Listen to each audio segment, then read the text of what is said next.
Di sudut terpencil dari multiverse yang tak terhitung jumlahnya, ada satu alam semesta yang begitu sunyi dan hampa.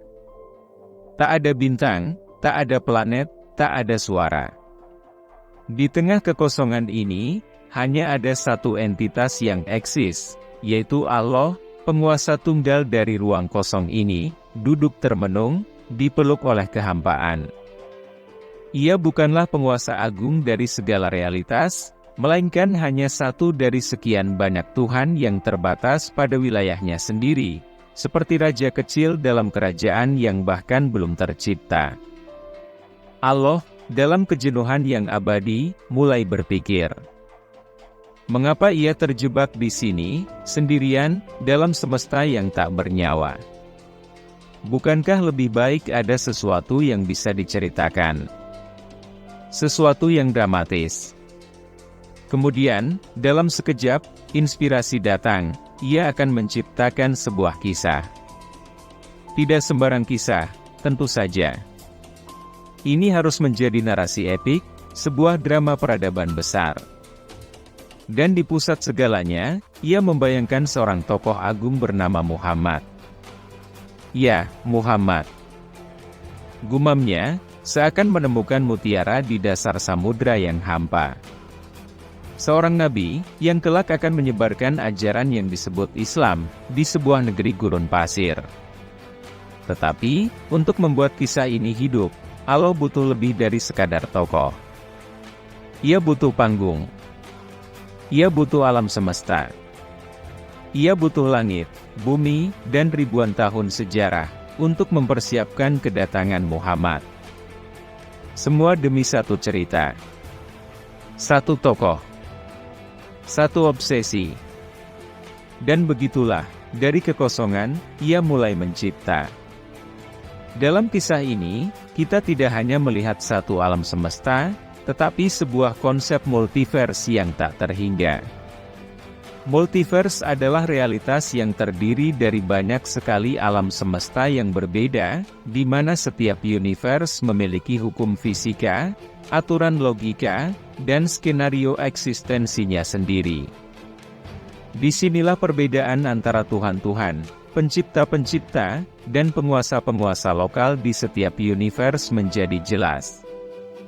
Bayangkan sebuah realitas yang luasnya melampaui pemahaman manusia. Tidak hanya satu alam semesta yang kita kenal, tetapi ada tak terhitung banyaknya universe di dalam multiverse ini. Setiap universe memiliki aturan yang berbeda. Mungkin di satu universe gravitasi tidak ada, atau waktu bergerak mundur. Di universe lain, kehidupan bisa eksis tanpa oksigen, atau tidak ada konsep kematian sama sekali. Sifat-sifat ini unik untuk setiap alam semesta, dan semua itu ada dalam multiverse yang melingkupi segala hal, yang bisa dibayangkan dan bahkan yang tak bisa dibayangkan. Dalam multiverse ini, setiap alam semesta berdiri sendiri, seperti sebuah pulau yang terisolasi dari pulau-pulau lain di lautan tak terbatas. Ada universe di mana kehidupan manusia berkembang dengan cara yang sangat berbeda, ada universe yang tidak pernah melihat kehidupan sama sekali. Tidak ada yang mengontrol keseluruhan multiverse. Setiap universe berjalan dengan aturannya masing-masing, dan di dalamnya, mungkin ada entitas atau penguasa yang mengklaim kekuasaan mutlak, tetapi kekuasaan mereka terbatas hanya pada alam semesta yang mereka huni. Dengan premis inilah, dalam multiverse yang tak terhingga, di mana setiap alam semesta berjalan dengan aturan, logika, dan narasinya masing-masing, terdapat suatu kemungkinan keberadaan universe yang unik.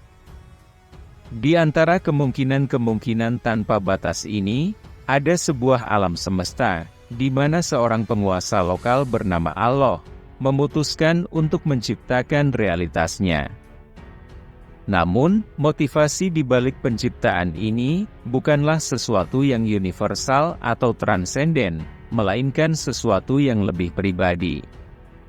Sebuah obsesi terhadap tokoh imajiner yang ia ciptakan dalam benaknya, yaitu seorang tokoh yang ia beri nama Muhammad. Pada mulanya di semesta tersebut hanya ada kekosongan. Tidak ada cahaya, tidak ada suara, hanya kekosongan yang melayang tanpa batas. Di tengah ketiadaan ini, duduklah Allah, entitas yang menguasai univers ini. Namun, ia tidak merasa puas. Meski menjadi penguasa, ia terjebak dalam keheningan yang menyesakkan. Tidak ada kehidupan, tidak ada gerakan, tidak ada cerita. Hanya ruang kosong yang terbentang tanpa akhir. Keheningan ini mulai terasa jenuh, monoton. Tidak ada yang bisa disaksikan, tidak ada aktivitas untuk mengisi waktu. Allah mulai merenung. Apa gunanya menjadi penguasa jika tidak ada apapun yang bisa dinikmati atau dipahami?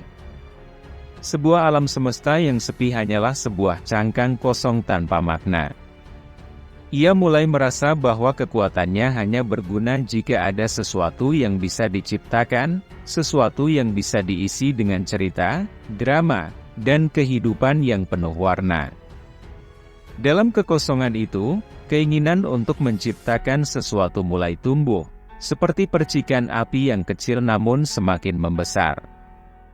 Allah duduk termenung. Seperti seniman yang terjebak dalam kebosanan kreatif, ia mulai membayangkan kemungkinan-kemungkinan. Apa yang bisa ia ciptakan untuk mengisi kehampaan ini? Dalam proses ini, satu sosok muncul di dalam pikirannya, Muhammad, seorang pria dari negeri gurun, yang akan menjadi pusat dari kisah besar yang diimajinasikan Allah. Sosok ini bukanlah sembarang tokoh.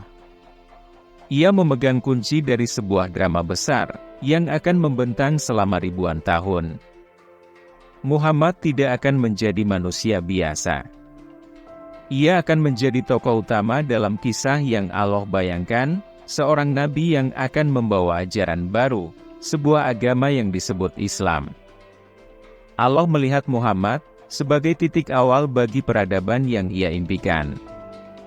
Sebuah peradaban yang penuh dengan tantangan, drama, dan konflik, di mana Muhammad akan berperan sebagai pahlawan yang membimbing umat manusia menuju jalan kebenaran, setidaknya dalam versi kisah yang Allah rancang. Namun, Allah tidak hanya ingin menciptakan dunia yang damai dan mulus. Tidak, ia menginginkan sesuatu yang lebih menarik. Seperti seorang penulis yang menciptakan naskah drama, Allah ingin merancang skenario yang penuh ketegangan, di mana Muhammad harus menghadapi rintangan besar, musuh-musuh yang tangguh, dan dilema-dilema moral yang sulit. Kisah Muhammad tidak akan menjadi perjalanan yang mudah. Allah ingin menyaksikan drama yang akan muncul. Perlawanan terhadap Muhammad, tantangan yang datang dari para penguasa lokal, dan konflik batin di antara umat manusia. Ia ingin sebuah kisah yang penuh dengan kejayaan dan tragedi, kemenangan dan kekalahan, keyakinan dan pengkhianatan. Semua ini demi menciptakan drama yang memukau.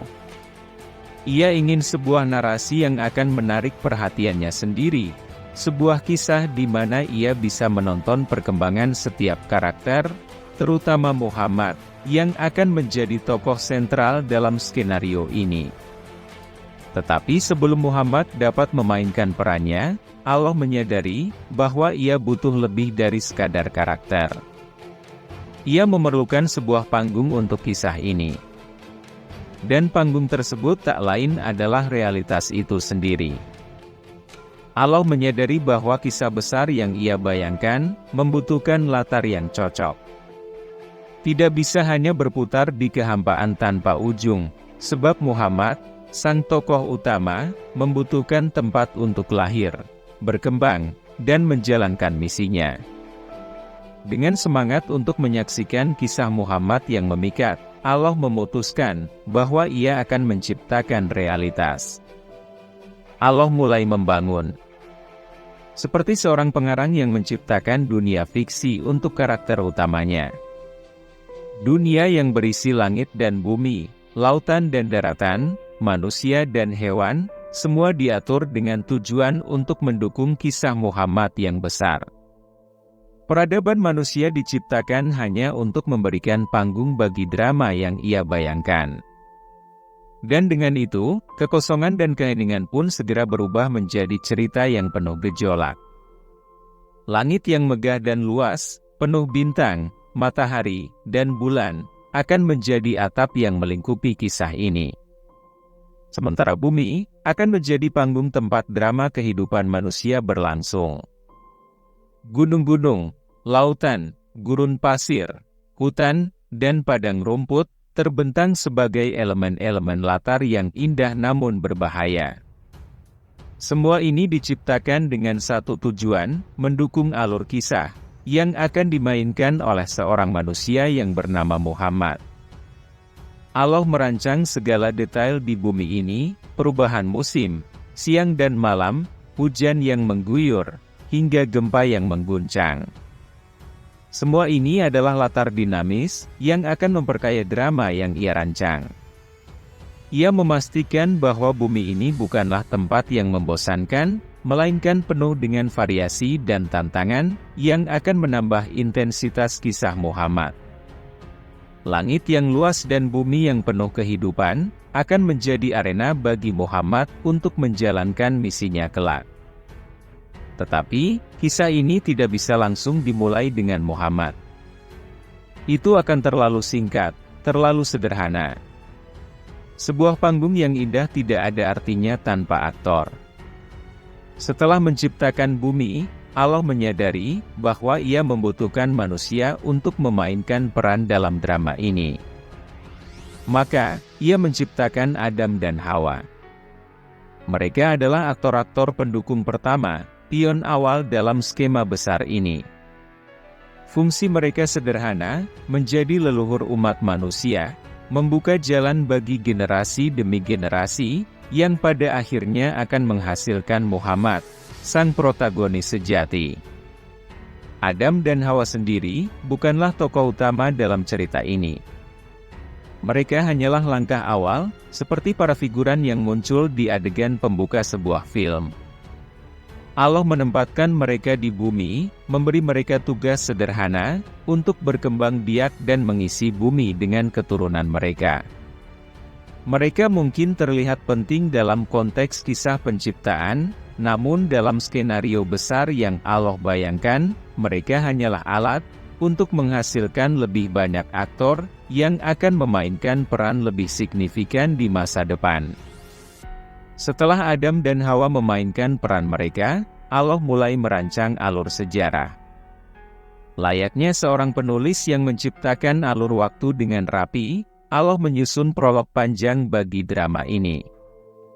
Ia menciptakan peradaban manusia, menambahkan kisah-kisah besar yang akan membangun suasana, dan memberi lapisan pada narasi besar yang ia rancang.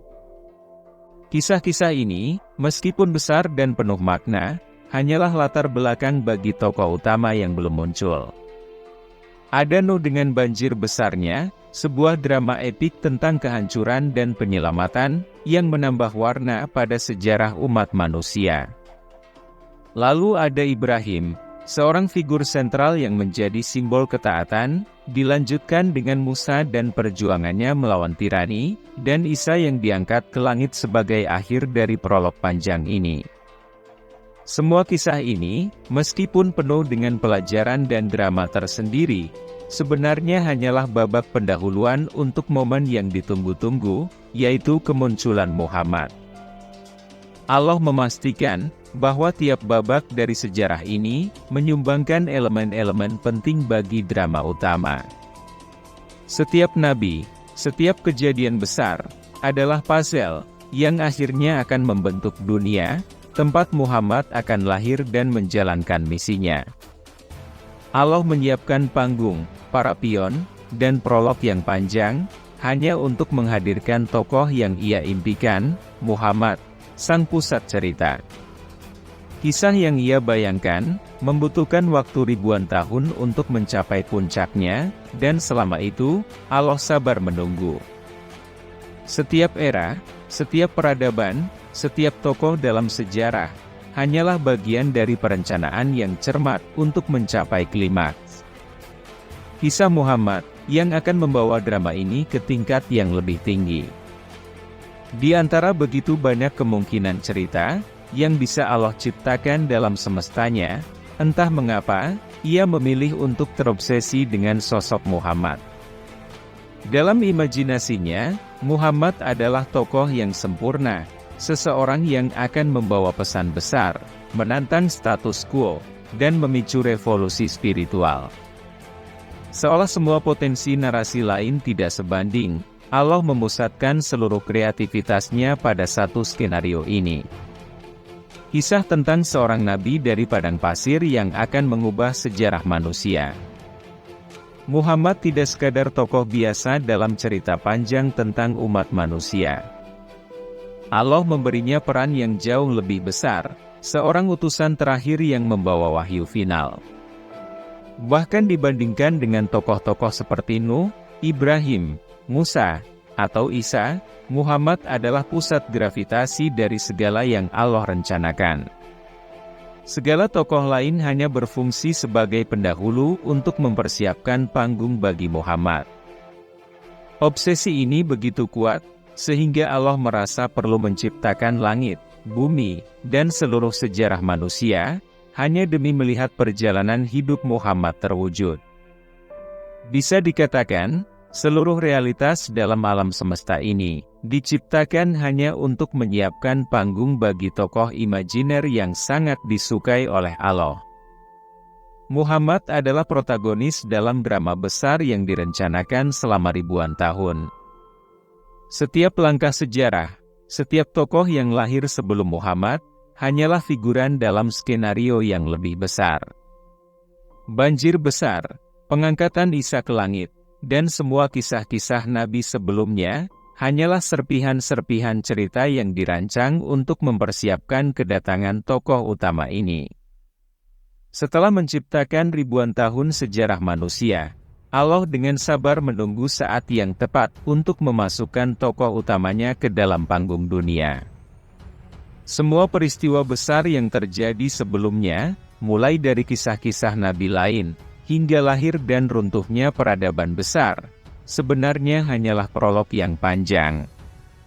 Semua itu berfungsi untuk menyiapkan kondisi ideal, di mana Muhammad bisa muncul dan menjalankan misinya. Ribuan tahun peradaban manusia dilalui hanya untuk menuju satu momen klimaks, kelahiran Muhammad di Arab pada akhir abad ke-6. Penantian panjang ini mencerminkan obsesi Allah terhadap sosok ini. Meski dalam kurun waktu itu, banyak tokoh besar dan peristiwa monumental yang terjadi, Allah tetap menunggu dengan sabar. Segala sesuatu yang terjadi sebelumnya, mulai dari konflik, peperangan, hingga wahyu-wahyu yang diberikan kepada nabi lain, hanyalah bagian dari skenario untuk membuka jalan bagi kemunculan Muhammad. Penantian ini bukan sekadar jeda waktu. Ini adalah periode persiapan, di mana Allah mengatur tatanan dunia, untuk memastikan bahwa saat Muhammad datang, ia akan memiliki panggung yang siap untuk memainkan peran utamanya. Semua elemen sejarah telah diatur dengan cermat, agar kisah Muhammad bisa berlangsung dalam konteks yang mendukung dan dramatis. Ketika saatnya tiba, Allah tidak menyia-nyiakan kesempatan untuk menampilkan drama epik yang telah ia rancang begitu lama. Misi Muhammad disusun dengan begitu detail, dari awalnya sebagai seorang pemuda yatim piatu di Mekah, hingga menjadi seorang pemimpin spiritual dan politik yang membawa ajaran baru. Allah memastikan bahwa jalan yang akan dilalui Muhammad penuh dengan rintangan dan konflik, sehingga kisahnya akan menarik untuk disimak. Kaum Quraisy di Mekah menjadi antagonis klasik dalam drama ini, menantang Muhammad dan ajaran barunya dengan keras. Konflik-konflik dengan agama-agama lain, baik Yahudi maupun Kristen juga dihadirkan, sebagai bagian dari alur drama besar, yang penuh dengan intrik dan pertarungan ideologis. Dalam skenario ini, setiap tantangan yang dihadapi Muhammad dirancang untuk menambah ketegangan, membuat kisah ini semakin memikat. Puncaknya adalah ekspansi ajaran Islam yang terjadi setelah Muhammad berhasil menaklukkan Mekah. Allah memastikan bahwa drama ini tidak berakhir dengan kekalahan, tetapi dengan kemenangan gemilang bagi Muhammad dan pengikutnya.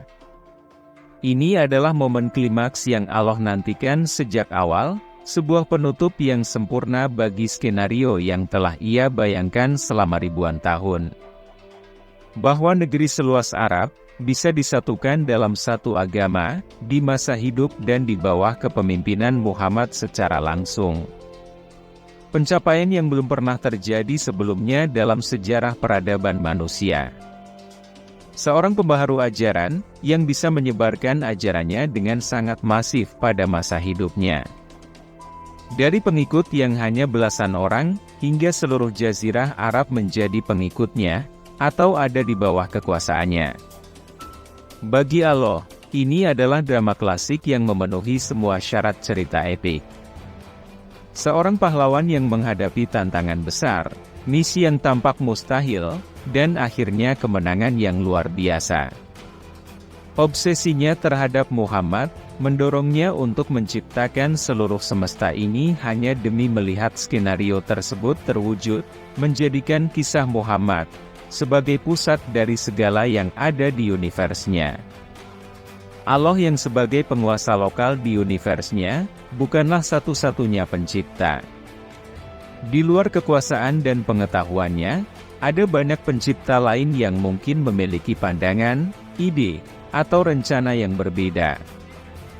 Masing-masing dari mereka, mungkin memiliki cara sendiri dalam menciptakan cerita dan karakter, yang berfungsi dalam skenario mereka.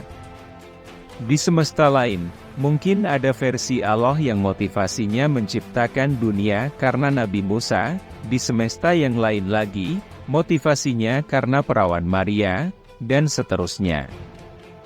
Ada tak terhingga motivasi di dalam ketidakterhinggaan multiverse, yang membuat segala motivasi ini, meskipun tak masuk akal, memang benar-benar fakta di suatu semesta.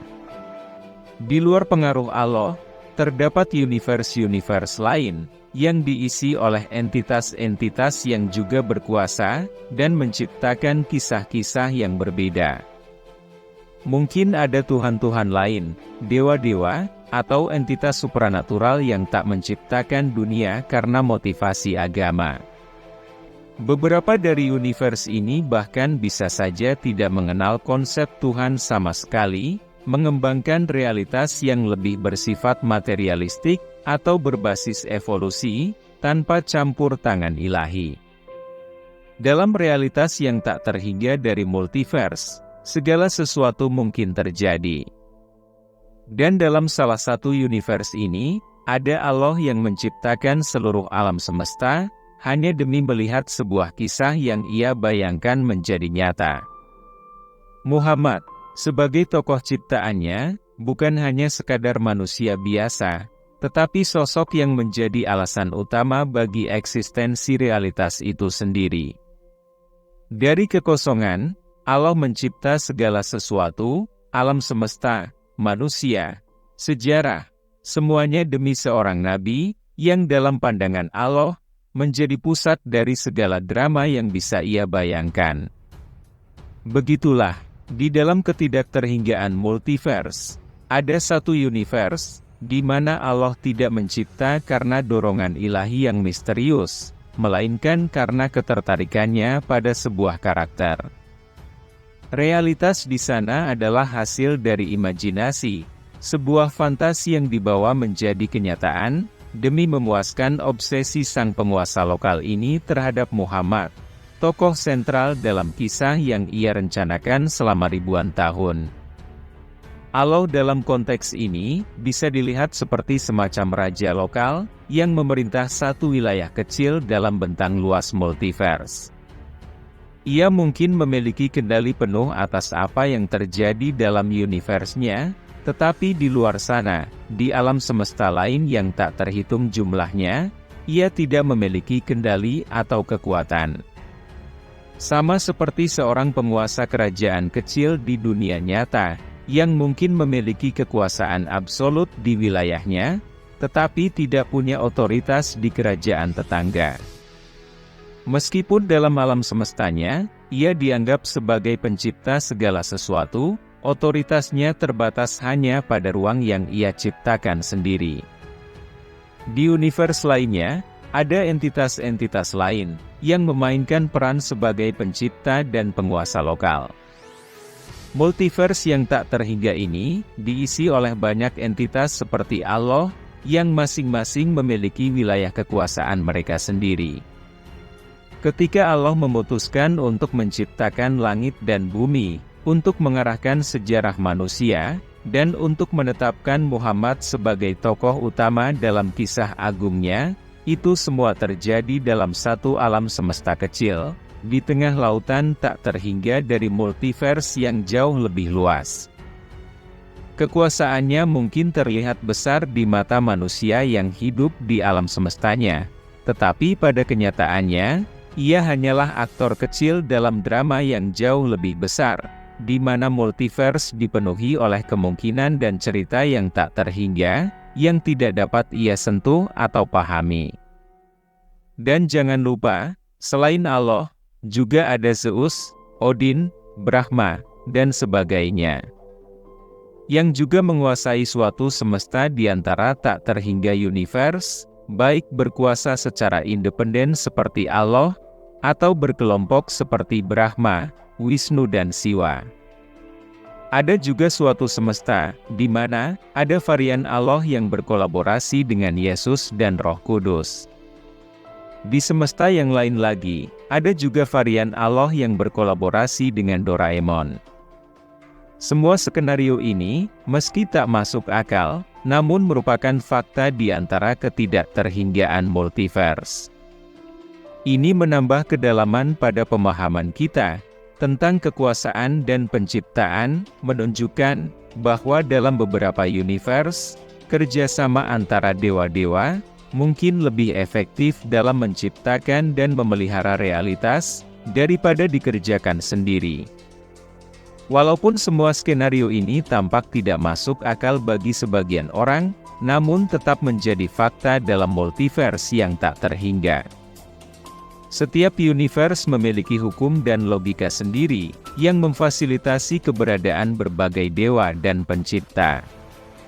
Kesimpulannya, dengan adanya banyak entitas penguasa yang berbeda dalam multiverse, kita dihadapkan pada gambaran yang jauh lebih kompleks dan bervariasi, tentang kekuasaan dan penciptaan. Dalam ketidakterhinggaan ini, setiap kisah, setiap dewa, dan setiap entitas, memiliki perannya masing-masing, membentuk teater kosmik yang penuh dengan intrik dan keajaiban.